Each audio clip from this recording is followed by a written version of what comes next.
Hey everyone, thanks so much for checking out this channel, and thanks especially for checking out this video. This is a video that I've been working on for a long time that I'm really excited to share with all of you. So in this video, I'm going to be presenting facts about Jesus, about first century Judea, and about the birth of Christianity. I think taken together, these facts cumulatively point in a direction that's at least compelling and I think somewhat interesting. Now, you may have already heard of the minimal facts argument. This is an argument from Gary Habermas, who's an apologist arguing for the resurrection. On the other hand, you may also be familiar with the minimal witnesses argument, which is the contrasting position by Paulo Gia, who's an atheist and a really prominent YouTuber. And by the way, I made a video about Paulo Gia's minimal witnesses argument, and I'm going to post a link to that right now. Now, both of these arguments have their strengths, but a lot of the arguments for and against the resurrection I think zoom in too much on that event specifically. So this constellation of arguments considers a slightly broader context, encompassing other events around the history that we know about Jesus and the birth of Christianity.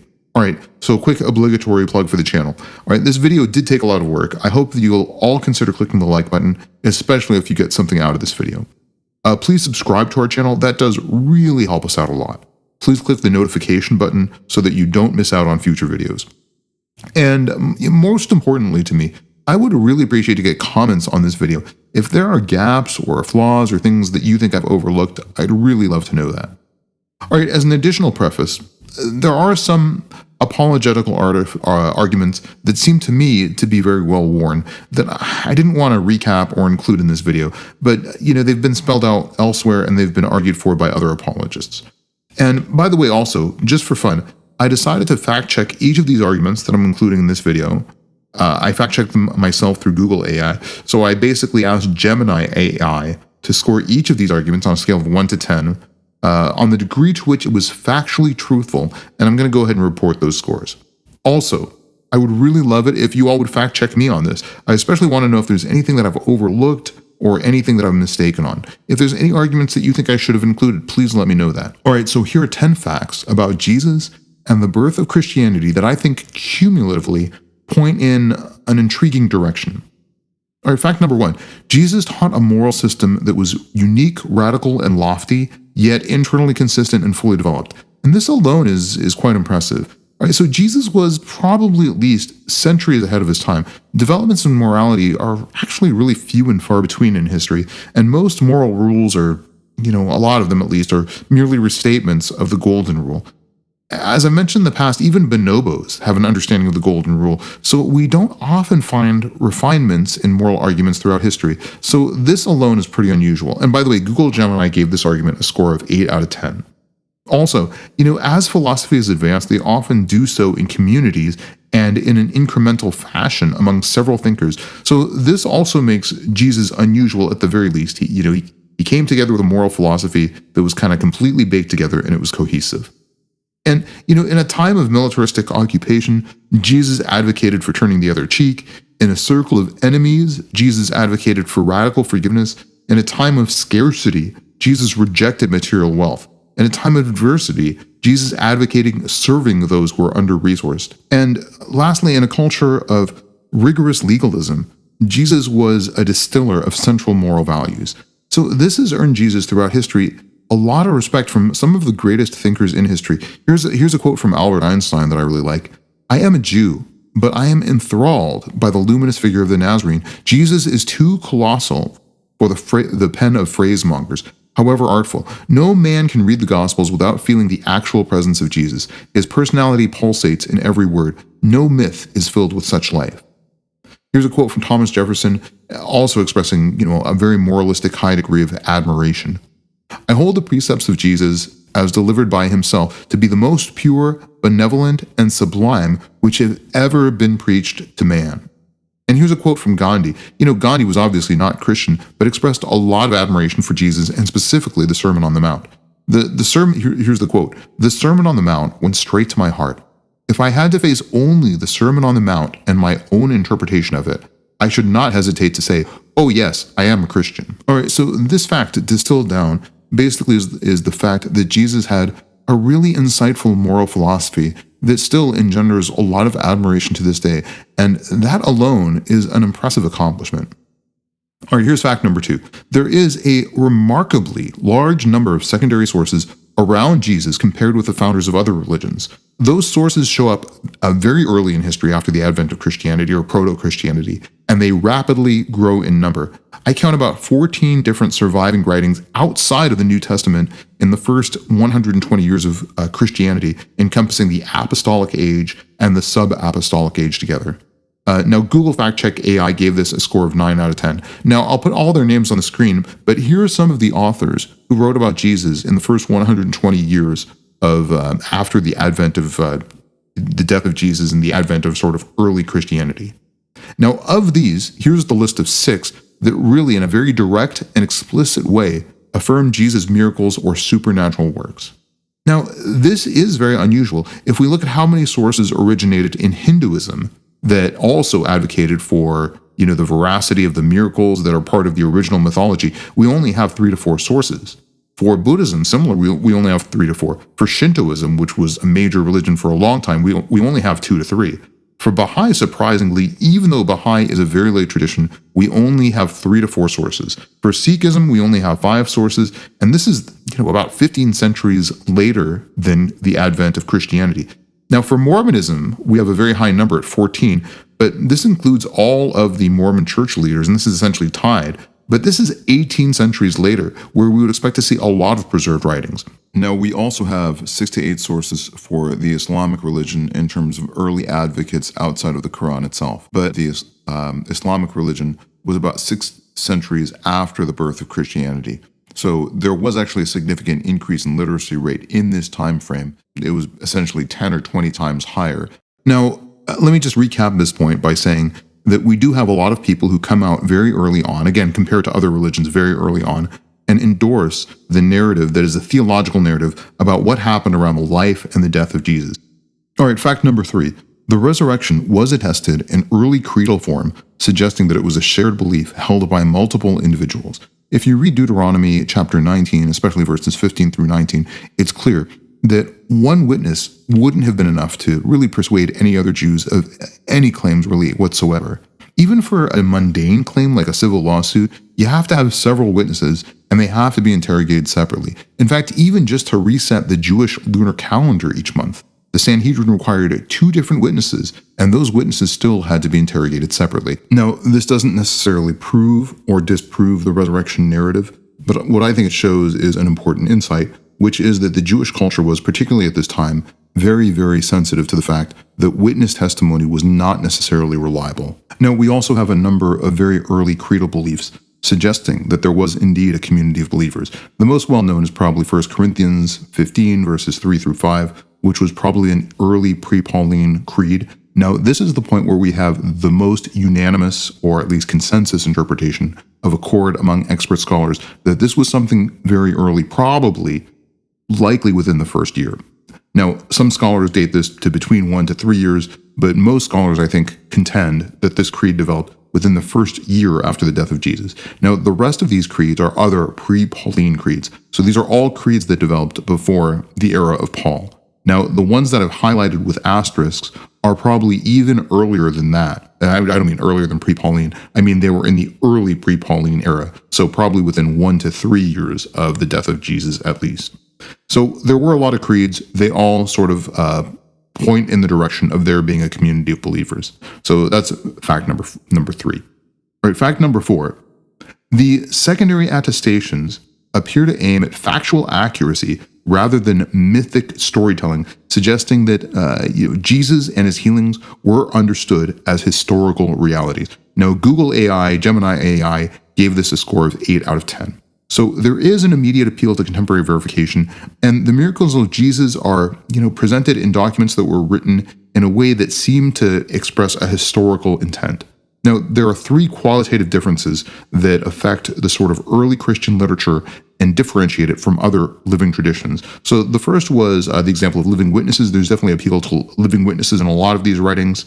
The second is openness to verification. And the third is sort of an unusually or uniquely historical grounding. So let's go through these and look at examples of each. So first, there's this quote from Quadratus of Athens. Now, this is important because what he's advocating here is that there was a legacy of these healing individuals lasting roughly to his time. Now, Quadratus wrote this in roughly 120 CE, so he's saying that the people who were healed did indeed last to roughly the time of Quadratus of Athens. I think that's at least a very interesting fact.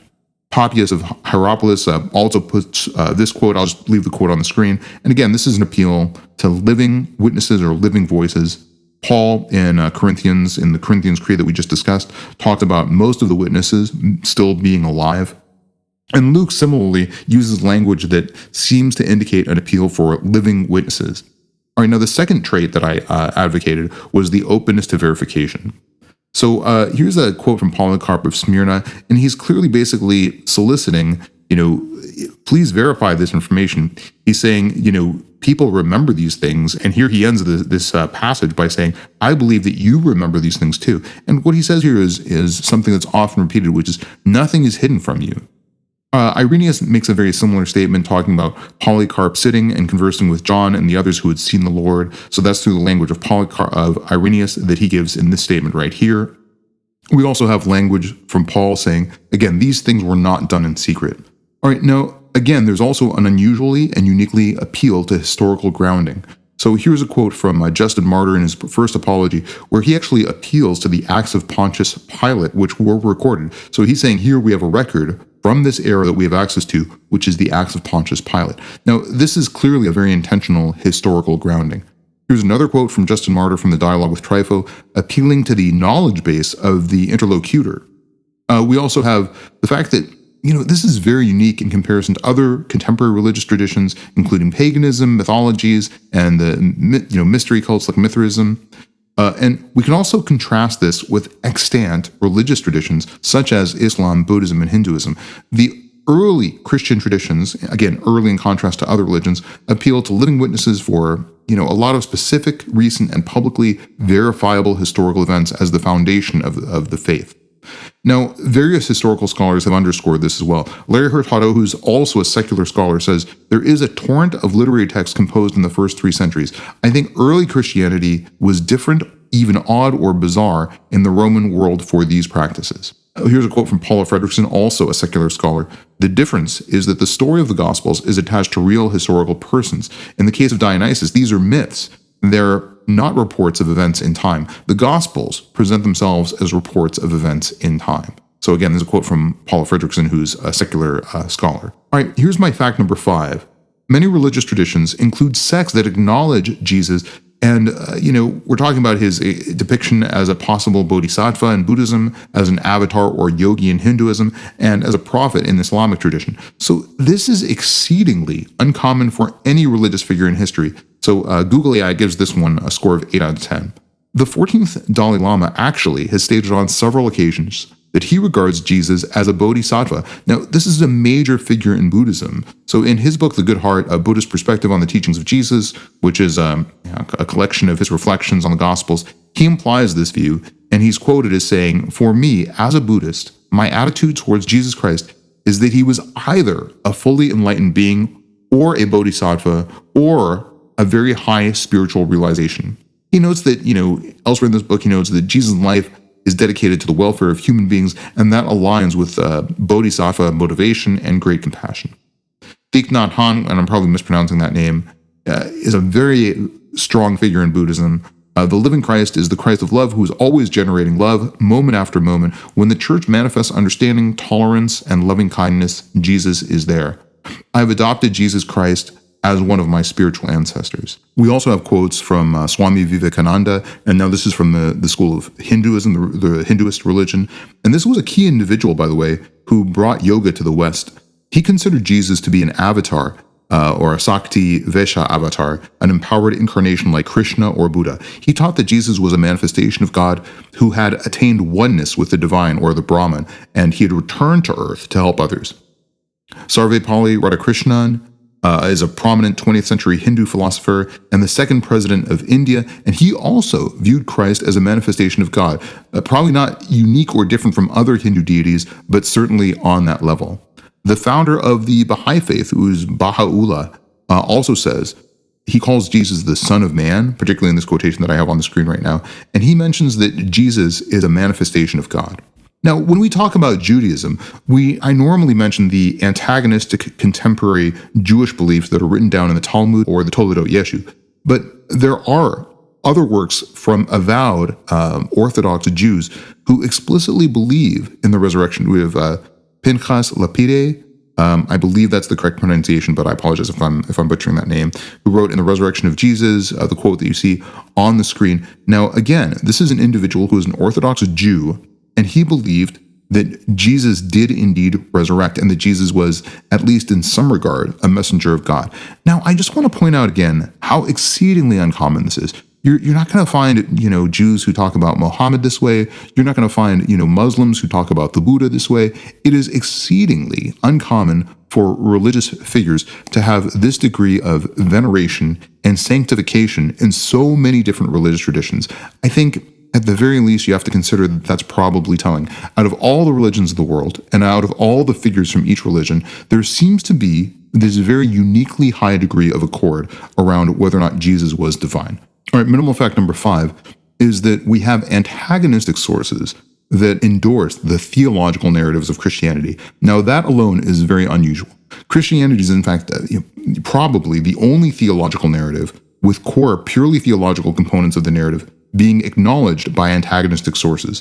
So, the Christian theological narrative is really rather uniquely well documented by external antagonistic sources, which explicitly, endorse that there were things about Jesus' acts which were either extraordinary or at the very least not mundane. So people do attribute the power of Jesus to an extra-worldly power in a lot of different ways. If we look at the Jewish Talmud, if we look at the writings of Celsus, we know that there were people in the ancient world who viewed the powers of Jesus as genuine acts, at least of sorcery and magic. Now, this has been echoed by Bart Ehrman. I'll put his quote on the screen, but Ehrman is, of course, a very atheist or at least agnostic scholar.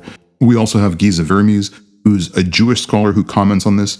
We have John Dominic Cruzan, who's, of course, a very atheistic scholar who agrees that Jesus was seen as a healer and an exorcist. I'm putting these quotes on the screen right now as I'm talking about these individuals, but please feel free to freeze the frame and focus more on each of these quotes. We also have other verifications from other hostile sources acknowledging at least some aspects of Christian theology, and this is included in the sources that we've talked about, the Talmud, the Toledot Yeshu, Josephus comments on this, and then we have Jews being quoted in other sources like Justin Martyr, Tertullian, and we also have pagans who are quoted in some sources like Arnobius of Sica or Lactantius. So, across a lot of different religions, we almost never see very clear hostile verifications of some of the theological components. So this about Christianity is very unique, and Google Gemini gives this a score of 7 out of 10, but the reasons that Google had to dispute this is because essentially the best example that it had was the Baha'i faith, which is a rapidly growing religion, and the rapid growth of the Baha'i faith is one of the reasons that Google says, well, this is sort of acknowledged by antagonistic sources. That's explicitly acknowledged as one of the miracles of the Baha'i faith. All right, fact number 7. Jesus is actually the only figure explicitly named in canonical Jewish literature who is described as performing wondrous magical acts. And we're not specifically talking about miracles here. We're talking about apparent supernatural magical acts without divine authority. Google Gemini gives this a score of 8 out of 10.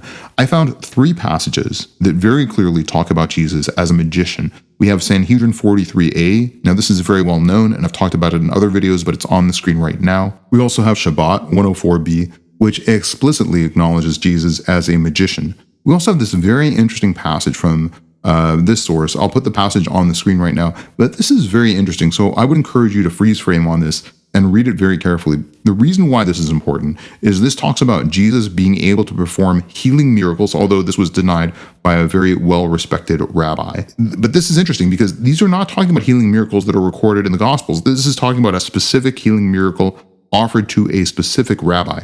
I think that's at the very least interesting because you can't argue that this is polemical. This is not merely a response to gospel testimony. Now, the reason why Google didn't give this a higher score is because there are other figures in the Jewish canon that are sort of briefly mentioned. Now, we do have the Pharaoh's sorcerers, but they don't meet the first criteria that I gave, which is they don't have individual names, so they're not named figures.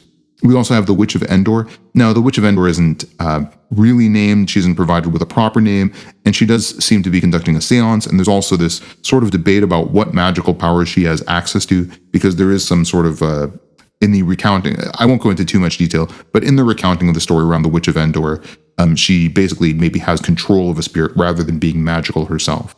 All right, let's switch gears to minimal fact number 8. After the death of Jesus, Jewish liturgy and theological life underwent a really profound change, even among Jews who did not follow Jesus. Now, I've made a whole video about this, but when I first started looking into this as an atheist, performing an inquiry in a scholarly way into Second Temple Judaism, I was really expecting that the death of Jesus should not have been theologically impactful to those outside of his own circle. Instead, what we see is a lot of different effects after the death of Jesus that really profoundly affect Jewish Second Temple life. For instance, we know that after the death of Jesus, there does seem to be a redesigning of the central compartment of the Holy of Holies. Initially, there was a fabric or a veil. This is the tearing of the veil. And we know from Josephus that this was replaced with golden doors. Now, we have to know that this could not have been a purely aesthetic choice. And the reason why is because details around the construction of the temple were very, very, very closely followed. The Jews were extremely scrupulous. These are some of the holiest details in Jewish canon. So these had to have been very scrupulously followed. They wouldn't have made a simple, choice like this for random or preferential or aesthetic reasons. We also have several narratives from Josephus and also other Jewish writers talking about different aspects, not only of the tearing of the veil, but also failures of the outer walls and the gates within or around the temple after the death of Jesus. And none of these accounts happened before the death of Jesus. This does sort of mirror the tearing of the veil, but it's independently theologically impactful. Again, Josephus tells about the doors of the temple, the gates opening spontaneously, even though it took 20 people to open these doors. I'll put the quote from Josephus on the screen right now, but the point of this quote is that this was seen to be a very ominous portend, and this sort of breaching of the gates, the opening of the gates spontaneously, only happened after the death of Jesus, and it seems to really parallel or mirror the tearing of the veil. Now, several other things happened around this time. There was a widespread belief, or after the death of Jesus, that the Spirit of God, now I'm not saying because of the death of Jesus, I'm saying coincidentally, after the death of Jesus, there was a widespread belief that the Spirit of God had left the Second Temple after around the year 30 CE. God's presence was, no longer felt to be within the temple. It's, exceedingly unlikely that this was invented as a later tradition, and this is in fact mentioned by Josephus as well. So we know that this was not probably a later invention. Also, the miracles around the Yom Kippur atonement ritual all stopped happening all at once and all right after the death of Jesus. Now, this is endorsed by the Jerusalem and also the Babylonian Talmud. So this is part of Jewish canon. And Jewish tradition records that there were a lot of other unusual events beginning around the year 30 AD, such as the temple doors opening on their own. And these events were widely seen as signs that God's presence had left the temple. And it's evidence that there was something that had changed in the year 30 that was theologically impactful to the Jewish people. And again, the death of Jesus should not have affected this. Now, some historians have indeed also commented on, this being at least an unusual coincidence that is, notable and difficult to reconcile. Here's another quote from Giza Verames, who talks about that these phenomena did happen coincidentally after the death of Jesus in 30 CE, and they happened throughout the last 40 years of the Second Temple. Here's a quote from E.P. Sanders, also widely regarded as a secular scholar, who talked about the various portents of the destruction that were later recalled. And he goes into more depth about the miracles around the atonement ritual in this quote, but again, I've made a separate video about that. So please also see my separate video. I'll link it right now. Here's fact number 9. The rapid and enduring initial and subsequent spread of early Christianity, this is before Christianity was approved as the official religion of Rome, does remain difficult to explain through ordinary social or historical causes. Now again, here's a quote from John Dominic Crossan, who is an atheist on the screen, who also endorses that after the death of Jesus, the movement should have been decimated. But in fact, after the death of Jesus, this marked one of the most successful periods of early Christian growth. Rodney Stark has done a lot of sociological work in describing and quantifying the growth of early Christianity, and he calls this an astonishing expansion of Christianity. Peter Brown also makes this point as well, saying the sheer scale of the change in the religious texture of the Roman Empire is bewilderingly huge. Now, here are the numbers of growth that Rodney Stark provides. And again, this is a very, very rapid degree of growth. And there isn't really any good explanation for this. Now, people will sometimes point to explanations like, the common language of the Roman Empire, or the fact that there were roads. But if those kind of common factors are able to explain the spread of Christianity, then there should have been a period of growth in other religions. For instance, mystery cults should have persevered. A lot of the pagan traditions should have persevered. Judaism should have become a bigger and more prevalent religion. And in fact, there were some emperors who wanted to quell the Christian trend by helping out the Jews in different ways. And that's generally agreed upon. And nothing else seemed to work. So there isn't really a good explanation as to why Christianity had this effect and other religions did not suffer the same, did not endure the same period of rapid growth. All right, here's the last fact that I'll provide. There is a bonus fact at the end, but here's the last fact. And I'm going to be brief on this, but the story of Jesus does contain several, internal mysteries that resist easy explanation. So for instance, we have the fact that the followers of Jesus seem to become more emboldened after the death of Jesus, even though we know from Sanhedrin 43a that there would have been consequences for those followers. Sanhedrin 43a says that there were at least 5 other disciples of Jesus who were also executed. We also have a lot of other mysteries, though. We have the conversion of James the Just. We have the fact that there's evidence that the tomb was empty. I've made a separate video of this, which I'll link.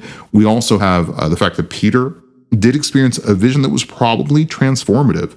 We also know that Paul probably underwent a very profound theological encounter that really changed Paul's theological experience. Now, Google Gemini gives this a score of 8 out of 10. But the point here is, I know a lot of apologists have dealt with his arguments. I'll be pretty brief on it. But the point is, the narrative of the death of Jesus and the birth of Christianity is intertwined with many mysteries which are otherwise superficially difficult to solve. Here's one more bonus fact that Google gave an 8 out of 10. Now, this was a suggestion from one of my viewers, so I'm really grateful for this one. But here's a bonus fact. Jesus is the only person where we have initial enemies who later died as martyrs for the cause of Jesus. We have James the Just, and we have Paul/Saul of Tarsus. And we don't seem to have that in any other religious traditions at all. There are other people who have died for other religious traditions, absolutely, but none of them, actually, that we know of, started off as enemies of those traditions explicitly. So that's another way that Jesus is unique. And again, Google gives this one an 8 out of 10. So these are just some things that I think a lot about.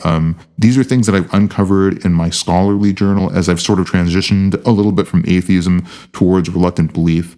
But it's not just important to me what I think. What I really want to know about is, what do you think? What do you think of all these facts? Are these interesting to you? Do you find them intriguing?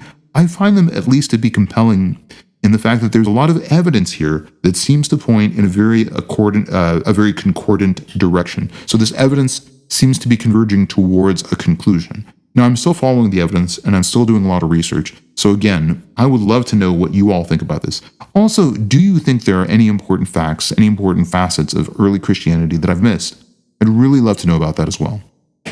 Again, I'm super grateful for you checking out this video. This has been a lot of work, so I would really appreciate if you get anything out of this video at all. Please like the video.